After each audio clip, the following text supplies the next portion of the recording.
On a Tuesday morning in March 2026, a Harley-Davidson dealership in San Francisco that had been operating on the same street since 1968 told its customers not to come in. The sign on the door said, "Permanently closed." The lights were off. The showroom floor had 5 motorcycles on it that nobody had bought, and 12 people showed up for work that morning and found out in the parking lot that they no longer had jobs. Shutting down a motorcycle dealership is not like closing a restaurant. You cannot just lock the door and walk away. There are motorcycles on the floor that belong to the manufacturer, not the dealer. There is customer service work in progress, machines in the shop that belong to riders who need them back. There are parts on the shelf worth tens of thousands of dollars. There are employees who are owed wages and benefits, and the specific dignity of being told what is happening before they find out in a parking lot. There are riders with open service appointments and finance contracts and warranty claims that do not disappear because the dealer did. And there is a community, riders who have been buying from this dealer for 40 years, who knew the man behind the counter by name, who brought their kids in to sit on the bikes on the floor the same way their fathers brought them, that is now standing outside a locked building trying to understand what happens next. Over 400 motorcycle dealerships closed permanently in 2025. The 2026 pace is faster. Harley-Davidson lost 45% of its dealer network over the last decade. Indian motorcycle dealers are closing at rates that Polaris has not publicly addressed. The independent used motorcycle dealer and the independent service shop, the operations that sat outside the franchise system and served the riders the franchise dealers did not, are closing at rates that nobody's officially tracking because nobody wants to publish the number. What happens when one of these operations closes is a specific process. Most riders never see it. Here is the full picture. The first thing that hits is the inventory. And the inventory situation at a motorcycle dealership is more complicated than it looks from the showroom side. Most motorcycle dealers do not own the motorcycles on their floor. They floor plan them. Floor planning is a financing arrangement in which a lender, typically a captive finance company connected to the manufacturer, like Harley-Davidson Financial Services, lends the dealer the money to purchase inventory from the factory. The dealer pays interest on that loan as long as the motorcycle sits on the floor. When the motorcycle sells, the dealer pays back the loan and keeps the margin. The practical consequence of this arrangement is that when a dealership closes, the motorcycles on the floor are not the dealer's to dispose of. They belong, in effect, to the floor plan lender who wants them back immediately. The manufacturer's regional representative will typically show up within days of a closure to conduct an inventory count. Every unit is documented. The serial numbers are verified against the floor plan loan. The motorcycles that have been sitting unsold become the lender's problem to resolve. Those motorcycles do not disappear. They get redistributed. The manufacturer, Harley-Davidson, Honda, Yamaha, Indian, whoever, works through their regional dealer network to find nearby dealers willing to absorb the inventory. A dealer in Sacramento takes 5 units that were sitting in San Francisco. A dealer in San Jose takes 3 more. The manufacturer sometimes facilitates this redistribution directly, negotiating the transfer of floor plan responsibility from the closed dealer to an active one. In markets where dealer density is low, rural areas, smaller cities where the closed dealer was the only franchise within 60 miles, the redistribution is harder. The manufacturer has to decide whether to absorb the freight cost of moving motorcycles to the nearest surviving dealer or to offer the units through other channels. Some of those units end up at auction, some end up at manufacturer-operated clearance sales, some end up sitting in a regional warehouse for months while the manufacturer figures out what to do with them. The used motorcycles that a dealership owns outright, machines taken in trade that the dealer purchased with their own capital, are different. Those belong to the dealer and become part of the liquidation. They go to auction, to other dealers willing to buy them wholesale, or to the bankruptcy estate if the dealer filed for protection. The second thing that hits is the riders who were in the middle of a transaction when the door closed and there are always more of them than the dealer's management anticipated. The service customer is the most immediately affected. A rider who dropped his 2019 Road King for a 30,000-mile service on a Monday and came back on Friday to find the shop closed is in a specific situation. His motorcycle is inside a building he cannot access. The work may or may not have been completed. The parts may or may not have been installed. His keys are somewhere inside. This situation is governed by mechanics' lien law, state-level legislation that gives the service provider the right to hold a vehicle until they are paid for work performed. In a bankruptcy, the motorcycle in the shop becomes part of the bankruptcy estate. The rider cannot simply go get it. He has to file a claim. He may have to pay for the work that was done, even if it was done badly or incompletely. He may have to wait weeks or months for the bankruptcy process to release his property. This is not a hypothetical. It happens every time a dealer closes with active service work. The riders who experience it, the man who left his Sportster for an oil change and a tire swap and spent 6 weeks navigating a bankruptcy court to get it back, are the most acutely harmed by the closure and the least visible in the coverage of the event. The rider with an open finance contract is in a different situation. If you financed your motorcycle through the dealer's captive finance operation, the closure of the dealer does not change your obligation to the lender. Harley-Davidson Financial Services does not stop expecting your monthly payment because the dealer who arranged the loan has closed. You keep paying. The lender survives the dealer. The rider with an open warranty claim is more complicated. Factory warranty obligations are carried by the manufacturer, not the dealer. If your motorcycle has a documented warranty issue, the manufacturer is still obligated to honor it, but you now have to find another authorized dealer willing to perform the warranty work. In markets where dealer density has been reduced by closures, finding that dealer requires driving significantly further than you drove to the closed shop. In some markets, the nearest authorized dealer is now over 100 miles away. The rider with an outstanding service order, work promised but not yet started, an appointment scheduled for next month, has the simplest situation and the most frustrating outcome. The work is not done. There is no one to do it. The appointment is canceled without notice. He finds out when he calls to confirm and the phone goes to voicemail, or when he drives to the shop and finds the sign on the door. If you have a motorcycle in a dealer's service bay right now, or if you know a rider who does, share this video with them before they need it. The mechanic's lien situation, the service customer's rights in a bankruptcy, the specific steps for getting your machine back.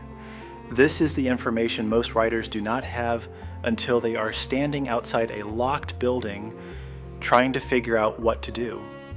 Post it in your motorcycle group. Send it to your riding community. The riders who need this are the ones who think it cannot happen to them. The 12 people who showed up to work at the San Francisco Harley dealer in March 2026 and found out in the parking lot are not unusual. The pattern of how dealership employees find out their jobs are gone is consistent across closures, and it is almost never good. The service technicians are the best positioned of all dealership employees.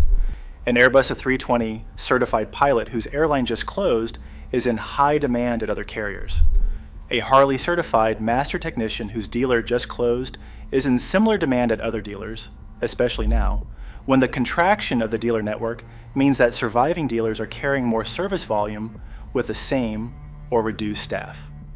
A technician with current manufacturer certification and a track record of documented flat rate production can typically find a new position within the surviving dealer network in weeks.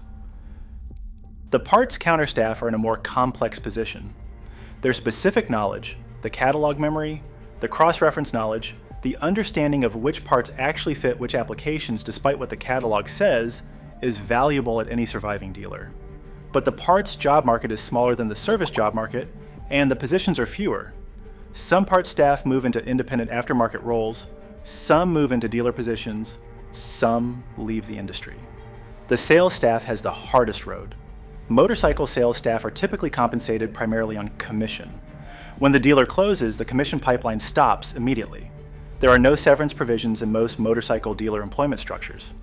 The sales experience is industry-specific in a way that does not transfer cleanly to other retail sales environments.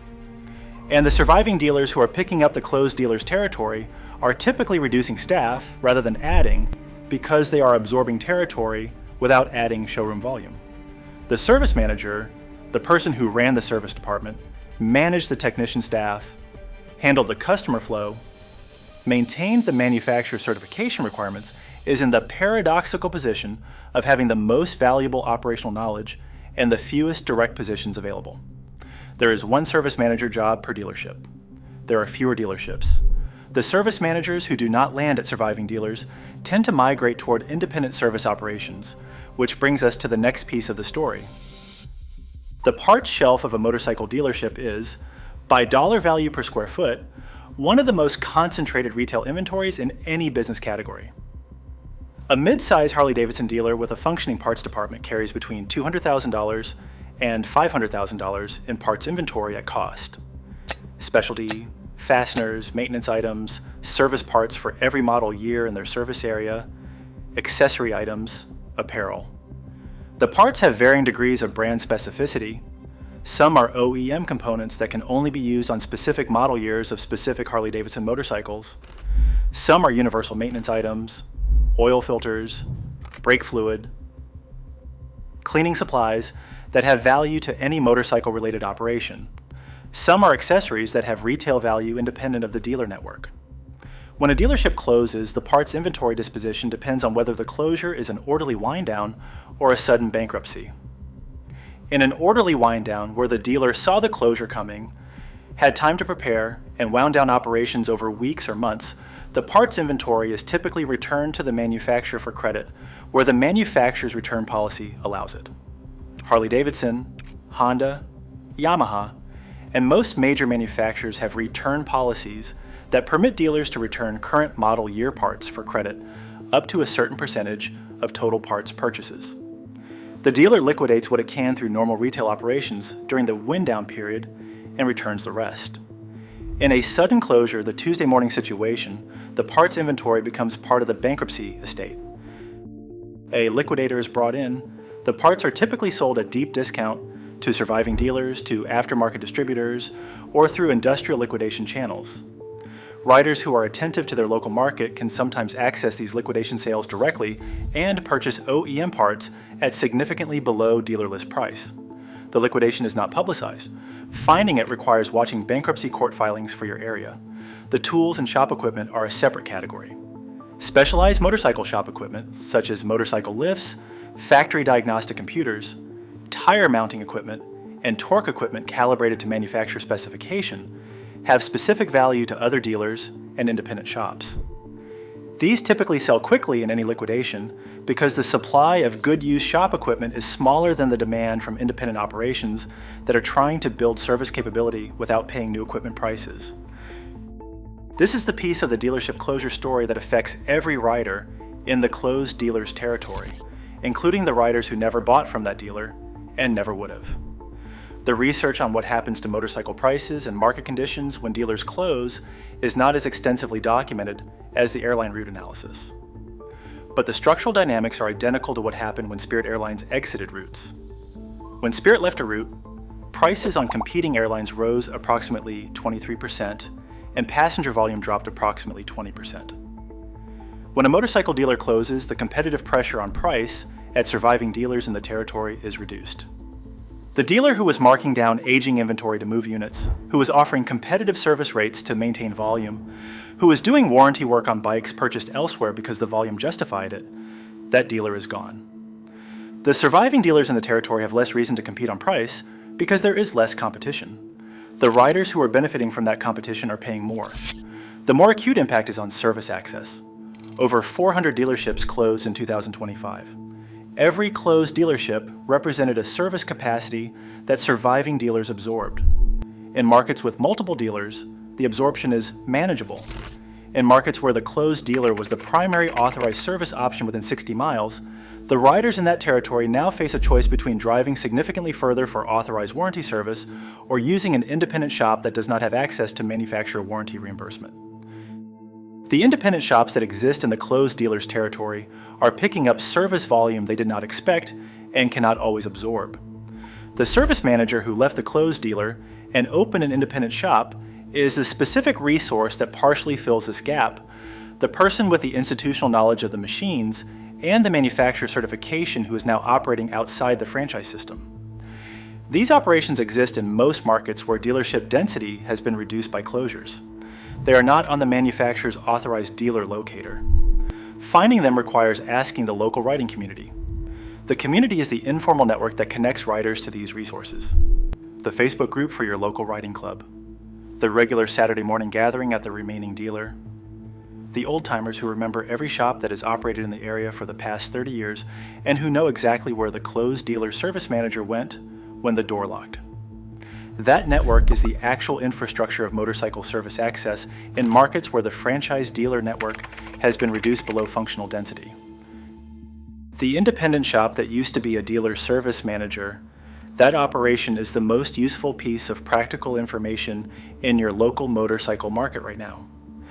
If you know where one of these shops is in your area, put it in the comments. The riders in your market who are going to find a closed dealer door in the next 6 months need to know where the knowledge went when the franchise left. Share this video to your riding group, your Facebook motorcycle community, anywhere local riders talk. The practical information about where the service capacity moved is the information that actually matters.